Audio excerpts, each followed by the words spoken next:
So ఎవరికి మనం భయపడాల్సిన అవసరం లేదు.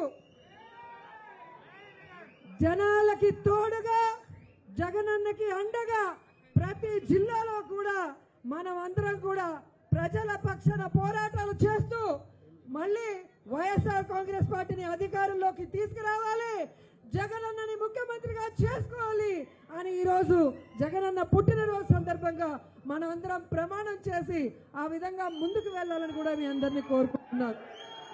అండ్ రాబోయే కాలంలో మన అభినయ్ రెడ్డి గారిని తిరుగులేని మెజారిటీతో గెలిపించుకొని మళ్ళీ తిరుపతిని అభివృద్ధి వైపుకు పరుగులు తీయించాలని కూడా ఈ సందర్భంగా తెలియజేసుకుంటూ ఈరోజు కూటమి ప్రభుత్వానికి ఒక్కటే చెప్తున్నాం, మీరు మా కార్యకర్తల్ని నాయకుల్ని బెదిరించాలనుకున్నా, వాళ్ళ ఆస్తుల్ని విధ్వంసం చేయాలనుకున్నా మిమ్మల్ని వదిలిపెట్టేది లేదు.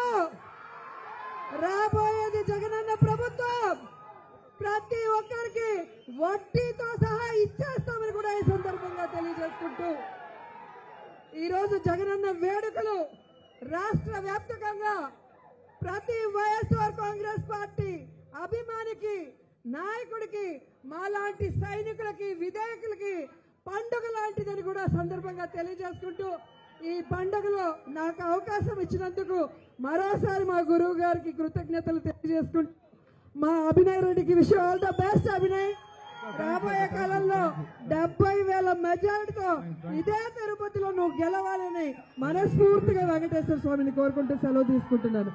జై జగన్, జై జై జగన్, జగనన్న నాయకత్వం, జగనన్న నాయకత్వం, జోహార్ వైఎస్ఆర్, జోహార్ వైఎస్ఆర్.